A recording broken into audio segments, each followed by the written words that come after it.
you're looking happy, you're looking healthy, and so I'm glad you're here.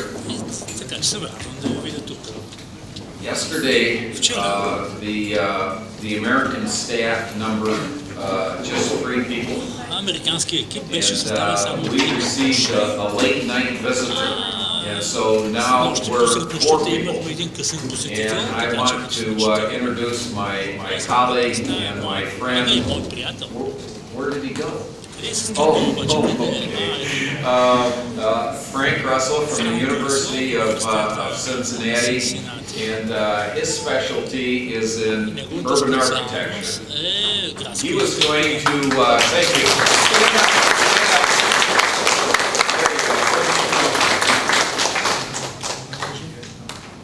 He got in late last night.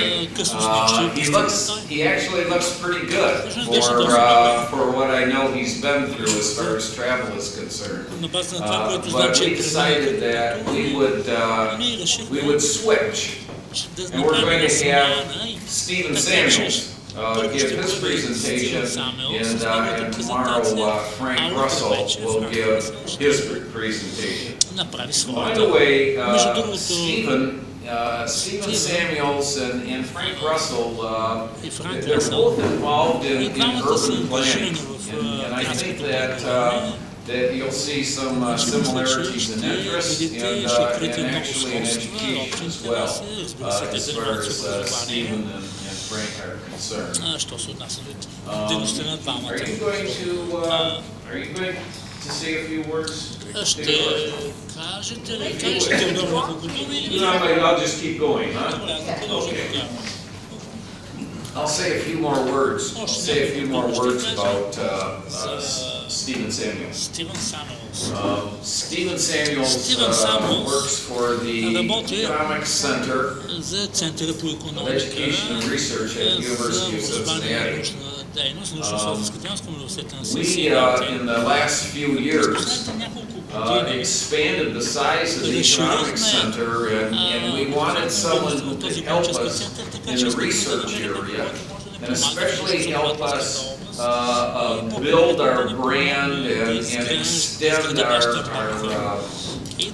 effectiveness in the community to develop business opportunities for us.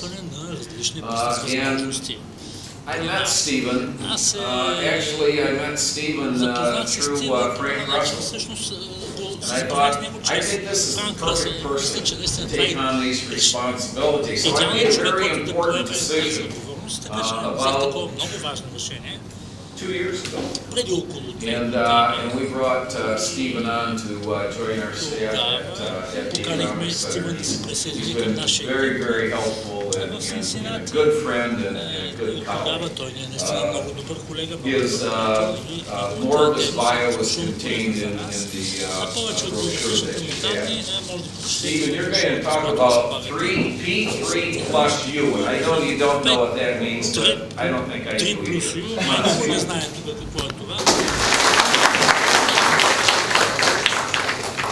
Having been here yesterday, I thought to myself it'd be nice if we make this a little bit more interactive and dynamic. I know it can be a long day, so I was trying to think of a way to start. And I thought maybe I could begin by asking a question. And just hearing some of your responses. I've been trying in the 2 or 3 days that I've been in Bulgaria to understand a little bit more about your perspective in regards to urban planning, economic development, life. So let me boil it down to this one question that you can answer.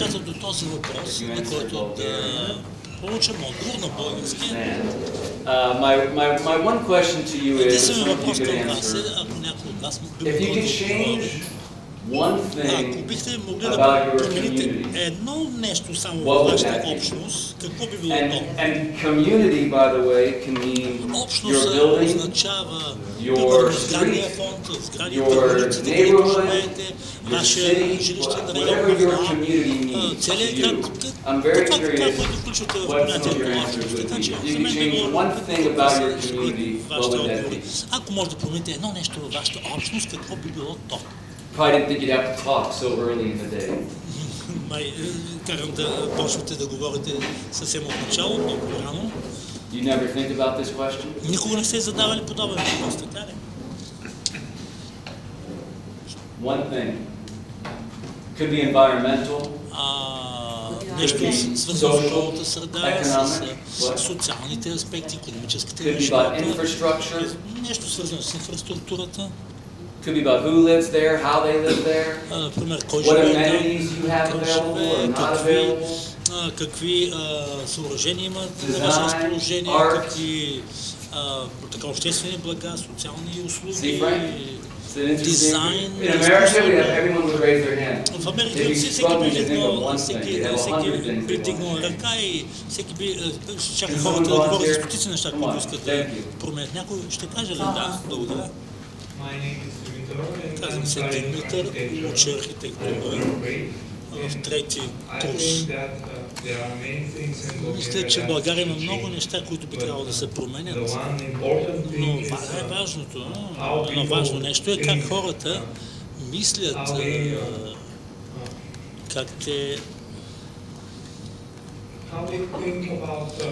как те гледат на всички тези неща, за които споменахте, уличната инфраструктура, сградите, такива неща, защото ние не харесваме света, в който живеем, архитектурата, хората около нас, нашите навици, дизайна. Мисля, че трябва да има промяна навсякъде. Отделните неща, елементите, които изграждат нашата общност, ще ги променим по този начин. Чудесен коментар. Аз съм Недялка Чаланова от Пловдив. От 25 години работя в една община в Пловдив, в отдел териториално селищно устройство. Това, което бих направила аз, ако трябва нещо да променя, и то по принцип се отнася за цяла България, е това, че при нас нещата се решават малко на парче. Сега първо започват да се изготвят общи устройствени планове на различните общини и райони, в които вече ще бъде залегната цялата инфраструктура на дадена община или на даден район. И мисля, че по принцип това строителство, което всички колеги тук биха казали, че е погрешно на някои от нашите курортни места, стана точно защото няма такова цялостно планово развитие на района. Е строено на парче. Значи, според мен трябва да започне всичко от създаване на такива общи устройствени планове. Чудесно, значи по-добро планиране. Франк, чу ли това? Надявам се, че ще оцениш подобаващо. Още някой, да. You don't get to relax. Няма да ви оставя да спешите. Имаме планове, те са, за съжаление, доста устарели, вече имаме чудесна природа, чудесна наистина, много талантливи хора в нашата страна. Те се реализират най-често в чужбина по един безспорен начин, лично се реализират. За съжаление, в България те набират достатъчно възможности за това. Това, което трябва да променим, е мисленето. Нямаме общо мислене, общи идеи, какво да правим с нашето общество, за съжаление е така. Okay, well, I'm going to use all of your answers as a great introduction because what I chose to speak about today is public-private partnerships, and I focused on ideas that are implemented in the United States that hopefully will inspire you, that you as students, as young professionals, as passionate members of your communities can maybe feel like there's an opportunity for you to address some of your challenges that you're sharing today, whether it's the way people think, or people thinking ahead and doing more long-range planning, or finding common grounds to creative solutions. So,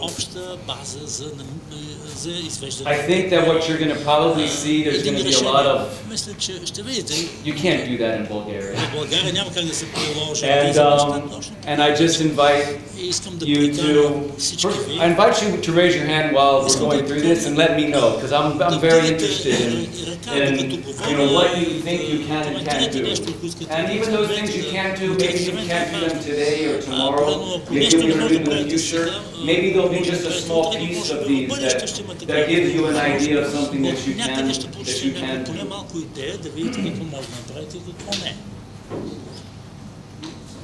So in the United States, these are all examples of projects that were made possible because of public-private partnerships.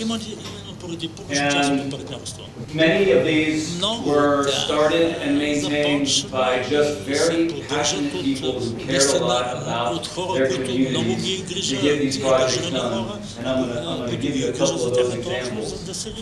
When I talk about public-private partnerships today, I'm not really speaking so much as maybe examples you read about that are international in nature. You know, internationally, you read a lot about third world countries that are using public-private partnerships to build infrastructure.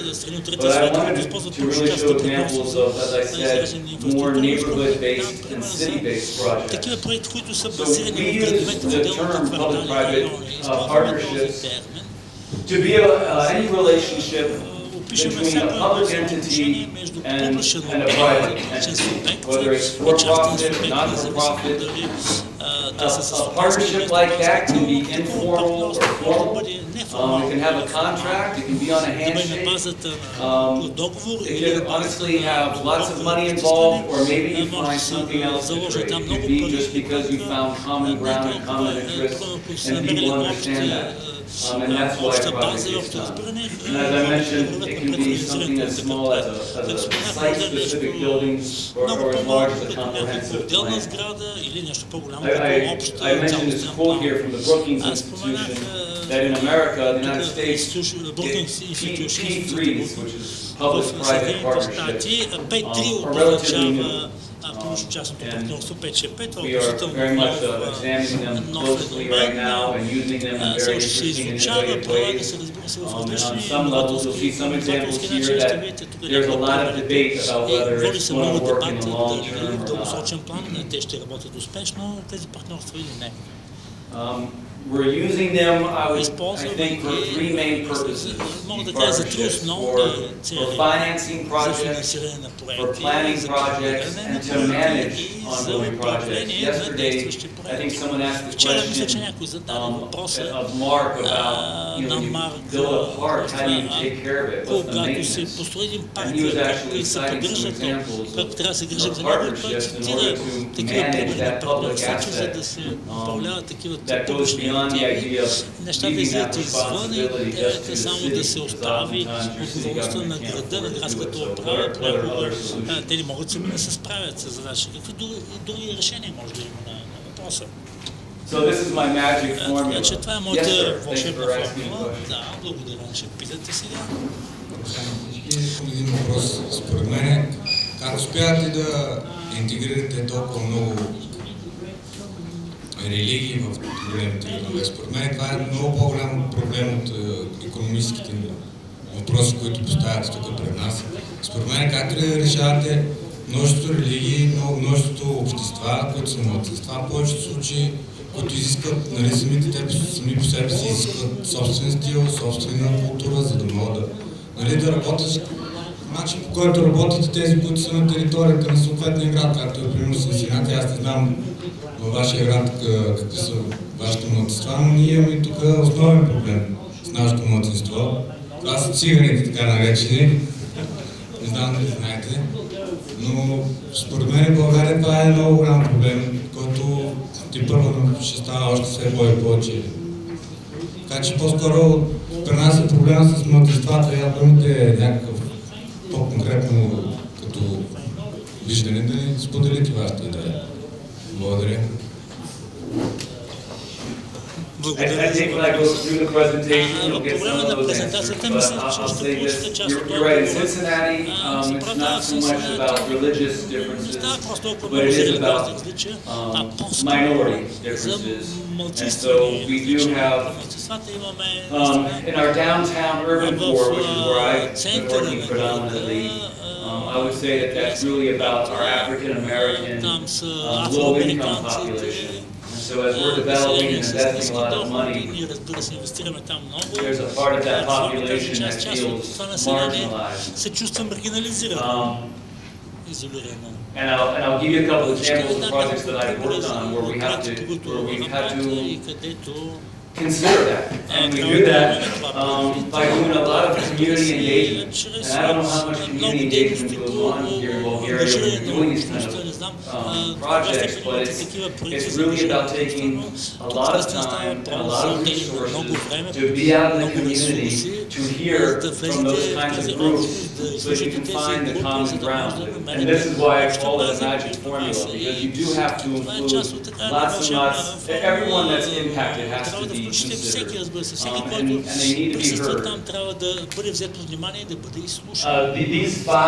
Тези пет These five components of the formula are what I personally practice and think that if they're applied well, you can be successful with these kinds of partnerships. It's about collaboration. You can do that through charrettes. You see it being done more and more with technology these days. Finding common goals is key. You know, you have to find what both your majority thinks as well as your minority, if you don't want to marginalize them and have it be about gentrification. Do you know what the word gentrification is? No? We use the word gentrification in the United States to describe when a neighborhood is in transition and is receiving a lot of investment and development, and prices go up, and the people who live there can't afford to live there anymore, and so it maybe goes from gypsies to something else, or from poor black population to a white professional one. That's called gentrification. And some people would look at that as success, but the truth is it's only success if there's some equality for everyone and space for everyone, because obviously you want to create a mixed income, diverse environment. Transparency is very important, so you don't want to plan behind the walls, you don't want to plan in the boardroom where those kinds of people cannot be represented. That is key to a good public-private partnership and making sure that there's value for everyone. I hope those are some examples and maybe we'll see more. So, let me give you your first case study here. This is a very award-winning project that was just completed recently in the United States in New York City. Is anyone here familiar with the Highline project? The architect? Yes. So the Highline is, this is a train track that's been going since the 1800s. And this is what it looks like today. It's a mile and a half of pedestrian walkway.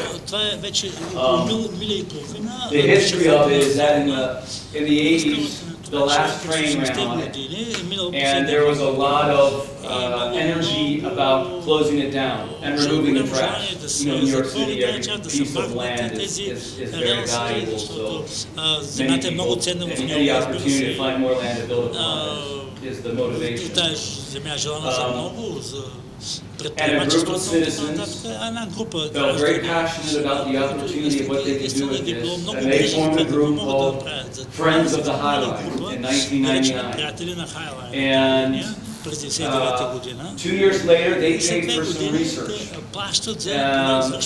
by an organization called the Design Trust for Public Space. And they did a very, very comprehensive, very creative, very successful piece of research called Reclaiming the Highline. And it was not only did they have great plans, but it was visually appealing, and it got a lot of media, and it helped to build a lot of enthusiasm for this vision that they had.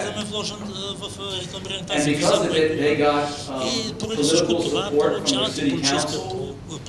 And then they did something else that I think is very interesting. Every piece of this is something to take away, which is they did an international competition. And as you see, 36 countries competed, 720 designs in terms of what could happen. And again, I think this is important because it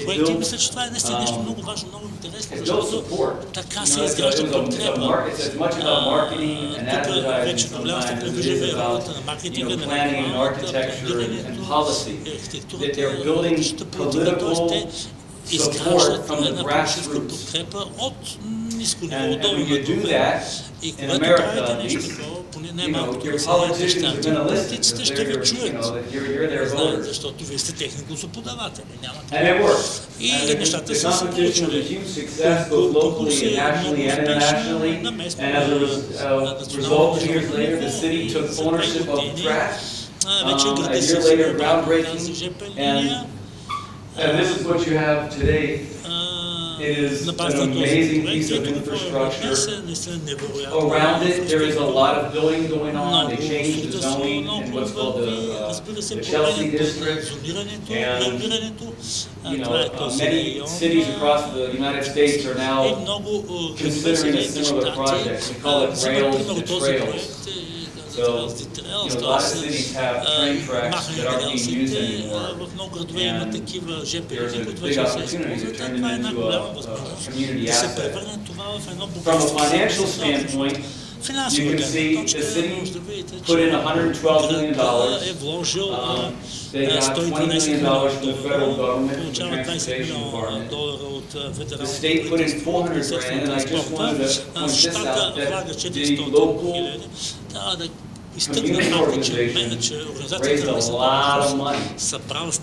They raised $44 million of that whole budget. They did that mostly through big corporate company partners and sponsors. I've asked some questions the last couple of days. I think that's kind of a new radical approach, and it's not commonly done here. But we subsidize a lot of interesting projects in the United States with corporate partners. And the reason that they provide the money is they understand that these kind of projects are economic development drivers. There is a value. Because of that investment and that very cool project, buildings are going up, retail is coming in, employers are moving all around the highline because people want to be around it and use it as a resource. And so that's why those corporate partners came to the table, and they're seeing their return.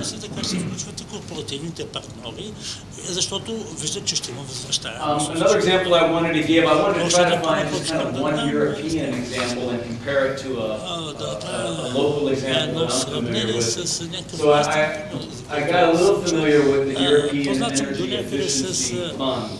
Does anyone else know what this is? I kind of researched it and found it. Are you familiar with this at all? It's an EU program, and they provide grants and low-interest loans in order to do energy efficiency, retrofits and so forth to buildings. It looks like it's a fairly successful program in the EU. I want to use it as a comparison to a program in Cincinnati called the Greater Cincinnati Energy Alliance, which does the same thing, but it was not created as a result of our government like the EU one was. It came about because of a passionate guy who I know, a friend of mine named Andy, who was passionate about energy and retrofitting homes to make them more energy efficient and being green and having LEED certified buildings. And he set out to create this organization, and then our federal government opened up a pool of funds, and he competed for that, and he received $17 million from the federal government, and now he has a staff of about 10 people, and they are on the forefront of doing some very innovative energy efficiency programs throughout the city. So again, I use this as an example of just a passionate, but a friend of mine calls a disruptor, someone who wants to disrupt the system and do something that's really beneficial. Another example of public-private partnership. I wish I had a slide.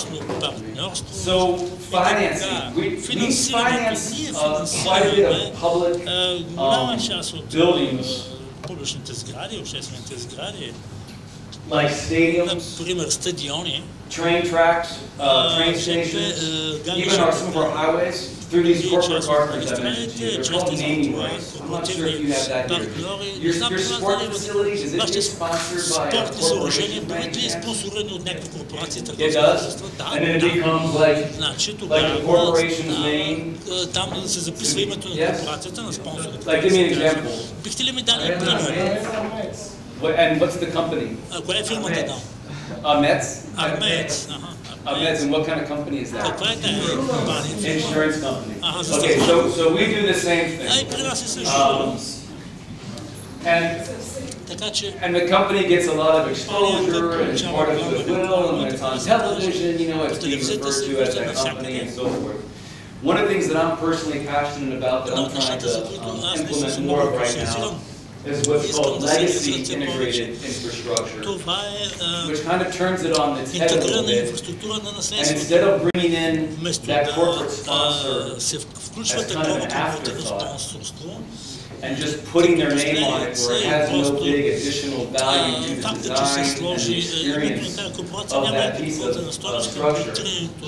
What we're beginning to see now, very slowly in the United States, is the idea of bringing in the corporate sponsor in the design stage and using design thinking for that sponsorship opportunity. So I'll give you an example. This right here is in San Francisco, and it's Market Street, and they recently spent about $800,000 to do what's called parklets. Parklets is also kind of an emerging trend, and it's when they take the space of a street that normally was used for parking, and they turn it into something of public use besides parking. So here they've turned what was formerly a lane of traffic into bike racks and benches. But here's the amazing part. This was paid for not by the city. This was paid for by Audi, the car maker. It was Audi's $800,000 that did this, and the really cool part is, you don't know that it's Audi. It's not the Audi parklet, or the Audi bench, or the Audi bike rack. But what Audi did get out of it is that, as you can see, it's the Audi designers that design it. So it's much more subtle, but it really kind of shows, this, wow, this could not have been designed if the city had designed. So Audi gets to be able to express its very forward-thinking design by doing something for the public. The public benefits from this great new amenity, and it goes far beyond the idea of the city designing that and then putting Audi on the top. So you see the difference? Here's another example. We have a company in America called Planters Peanuts. Planters Peanuts exist here? Okay. It's like the largest peanut maker, assuming in the United States. And this is one of 8 community parks paid for by Planters Peanuts. And although it's now grown with trees and shrubs, this was the shape of a peanut. This is not the Planters Peanut Park. but the community got a new amenity. And by integrating the corporate partner into the design, there was a creative way to make something new. Again, to give the community something of value, and again, not to have it over-branded by that corporate partner. And this up here is another example. This is from a company called Home Depot, which provides a lot of building supplies, and they're doing parks across the country. So again, an innovative way to build new infrastructure with partnerships. This is a project I'm personally working on. I'll tell you a little bit more about it in slides coming up. But this is our downtown. This is our casino. Again, I'll tell you a little bit about that. This is about a 700-foot fence that we want to replace with something more artistic and interesting. And the city's going to put in some money, probably $200,000, and we're going to raise money from corporate partners and design something very much like Audi did and Planters Peanut, something that really brings the legacy of that corporate partner to life, while giving the city something new and exciting that can go there. So there'll be an art wall. These are examples of that. I'm going to use that as just to give you one example about arts and culture.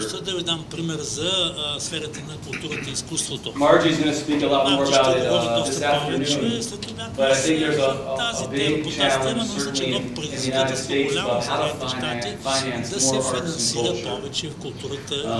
It's not often at the top of everybody's agenda. And some of the best ways to finance, I think Margie will explain later perhaps, but some cities in the United States actually collect taxes that go towards supporting arts and culture. And so that in itself is a public-private partnership whereby the private sector is being taxed and that money is going to public resources. Oftentimes that's subsidized through philanthropy, which are wealthy individuals or corporations that subsidize those projects, or local stakeholders, or the artists themselves. I want to give one example of how that is a success in America, and that's in a city called Charlotte, North Carolina. And I just want to give you this example that for almost 30 years, the county has been a shining example of partnerships across the city, government, local organizations, and artists. They've built over $200 million of art institutions with that. They've created a cultural facilities master plan because of that kind of partnership. And I wanted to show you again the balance of financing. The government has put in over $150 million, and that was raised through a tax on car rentals. And now yesterday you heard from Dan about his organization for tourism being financed through a hotel bedroom tax. So this is another creative tax mechanism. $41 million was through debt financing, essentially when a developer is going to develop something and generate future tax revenue based on that higher and better use. A city will issue bonds and bring money to the table that way. And that was all subsidized as well with over $80 million in philanthropy and private money. So again, a partnership to build up what's a great city of arts and culture. So I personally have been involved for the past 2 years with Frank as my partner on a pretty exciting project in Cincinnati that I wanted to highlight because it's one of my motivations for sharing this with you. And that is Ohio. 2 or 3 years ago, made casino gambling legal for the first time. And Ohio has now built 4 casinos. That's what was approved by the voters. 53% of the population approved it. It was very close. In fact, they had voted on it twice before over the 20 or 30 years and it failed. But because of the economy in 2008 and people needing jobs, 2009 година. The political momentum, really got people to buy in that casinos meant jobs and money and revenue, and they finally approved. So our casino in Cincinnati was and is to be located in our downtown. And in America, which is I think different than for you, casinos traditionally are not anywhere near the urban centers.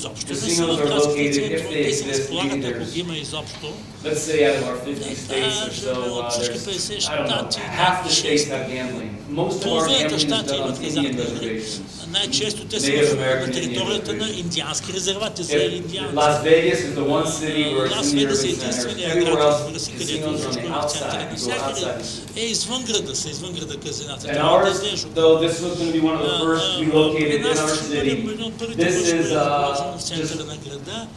this is the beginning of our central business district, our downtown. This is the other side of our downtown, which is called Over the Rhine.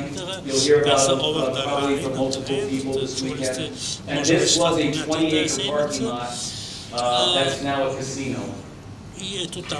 What I want to impress upon you is that our city was unprepared, as your city probably is unprepared for many different kind of urban development issues and experiences.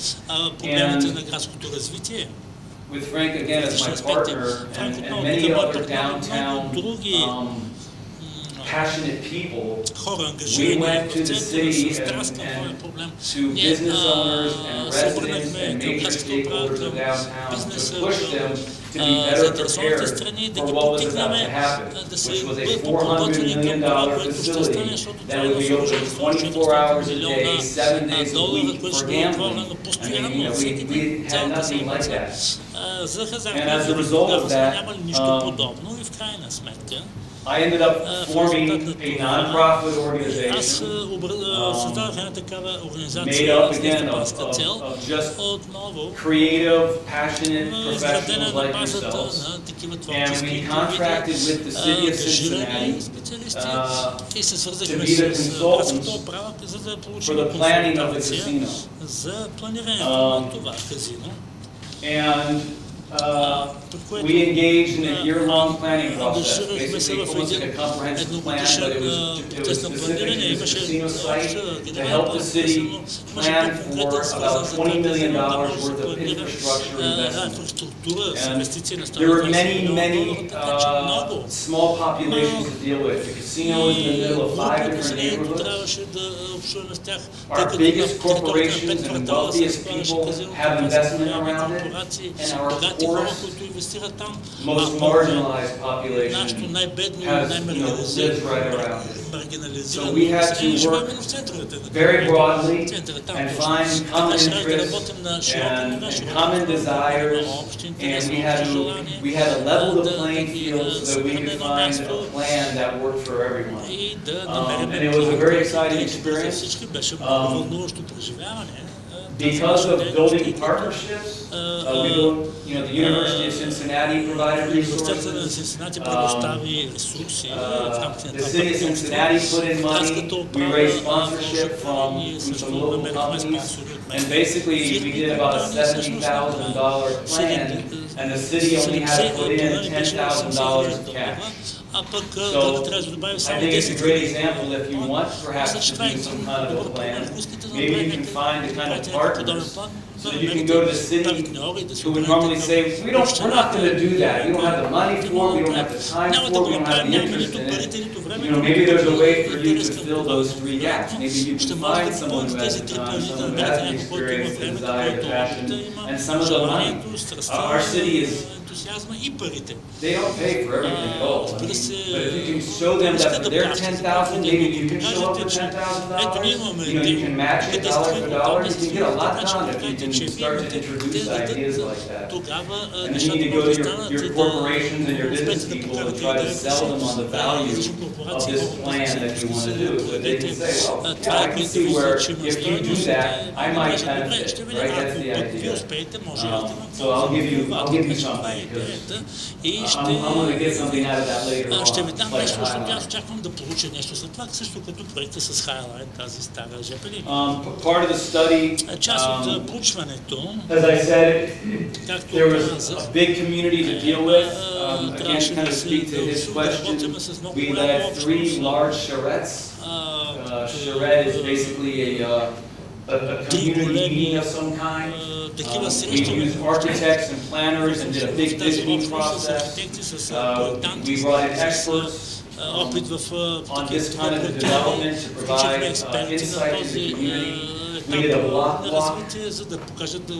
This is where 100 residents came together and they walked the area and we had worksheets and they got very involved. A lot of this again is about working with the community, getting people excited. That's how you get these kinds of projects done. At the end of the day, like I said, we helped to guide $20 million worth of investment by the city. Currently, we partnered also with the National Endowment of the Arts, and we're doing a big public art project along this street here. We're doing public art on these intersections. We got the city to put in $200,000. We got this national arts organization to put in $100,000. So we matched funds. And now, as I mentioned, we're doing that wall around the parking lot. Успяхме да изградим тази структура в района. 6 минути. Let me run through a couple other quick examples. Another great public-private partnership concept in the United States is called a Community Development Corporation. It's a CDC.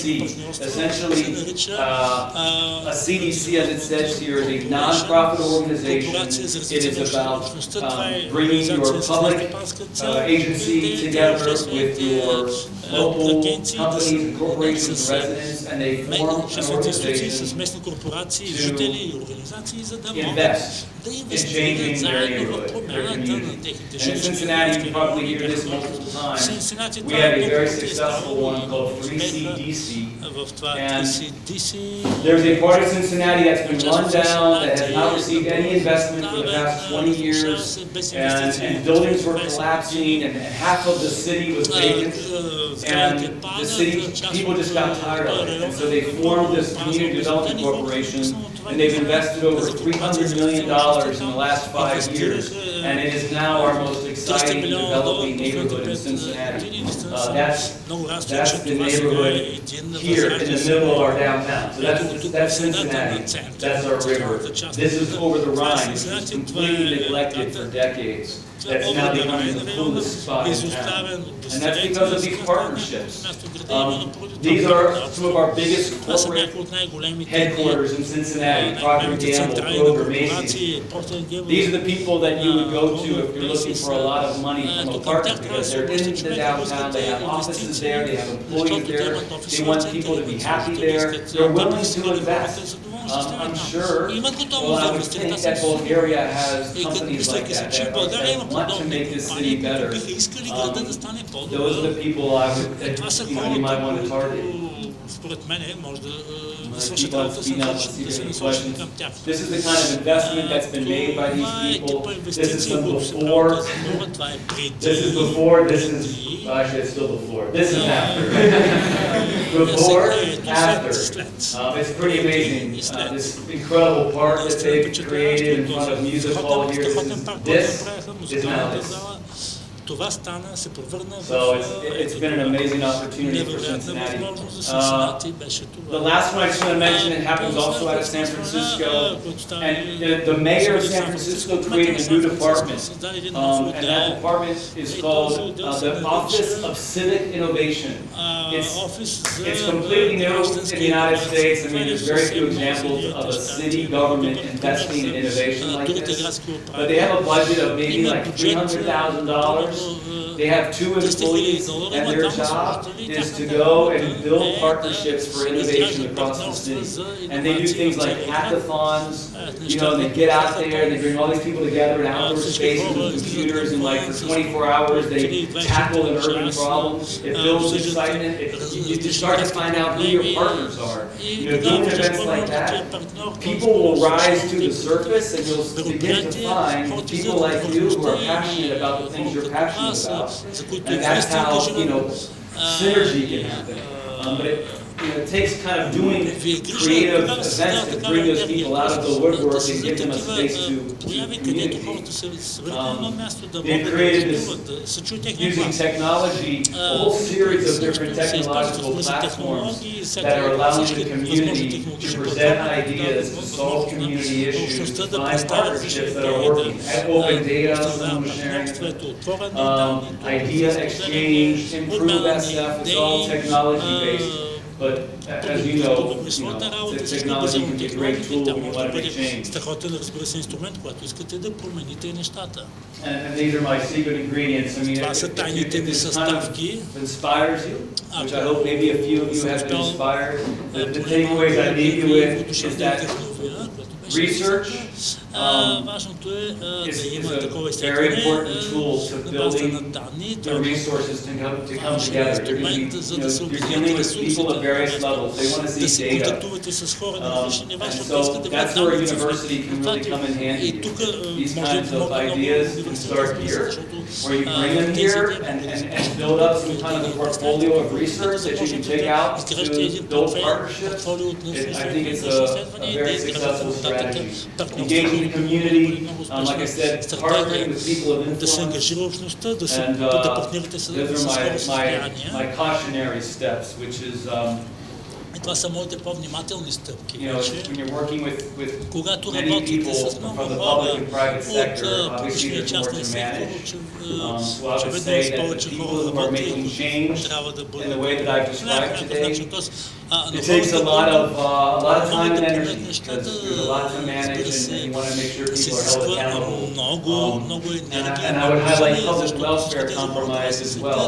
You know, you're probably familiar with this. If there's too much private и да има голяма степен на отчетност. Също така, ако people има might get голяма marginalized, so you really have to keep that balance. частно влияние, хората могат да бъдат маргинализирани, така че да се поддържа такъв баланс. Имате ли въпроси? Anyone, any questions? Въпроси имате? That makes sense? Does it make sense Има ли смисъл това, което of говорим? Bulgaria? Спрямо вашата I'd be ситуация curious в to hear. България, за мен би Do you think I'm било за crazy? мен е интересно да чуя, пък смятате просто, че съм от... Have any of you ever tried to do something че не съм like наред. this? Have you Опитвали tried сте to да правите be a нещо change подобно, maker of some kind and сте agent инициатор of на някаква change? промяна тук, двигател на някаква промяна. Мислили сте за нещо подобно? I have a bad experience. Подходи. I tried. I organized a big group of businessmen to reorganize the center of the city, but because political reasons, Организира центъра на града, но по политически причини councillors didn't give me opportunity to не realize. ни оставиха възможност да осъществим нашето начинание. And I was as mayor. А вие It като was кметове, 15 years ago. преди 15 години беше това. But I organized really big group of people to Организирахме change се the center голяма of the група city. хора, които да Did they променят come центъра на together? града. Yes. Те обединиха ли се? So people came, but no action. Така че as a хората result. дойдоха, но в крайна Implementation. сметка нямаше We действие, have нямаше реализация. implementation challenges. При нас You got също lots има of предизвикателства ideas, пред but реализацията, много идеи битуват, но не Anyone else винаги wanna те се share? реализират. Някой друг иска ли да сподели? Okay, thank you. Добре,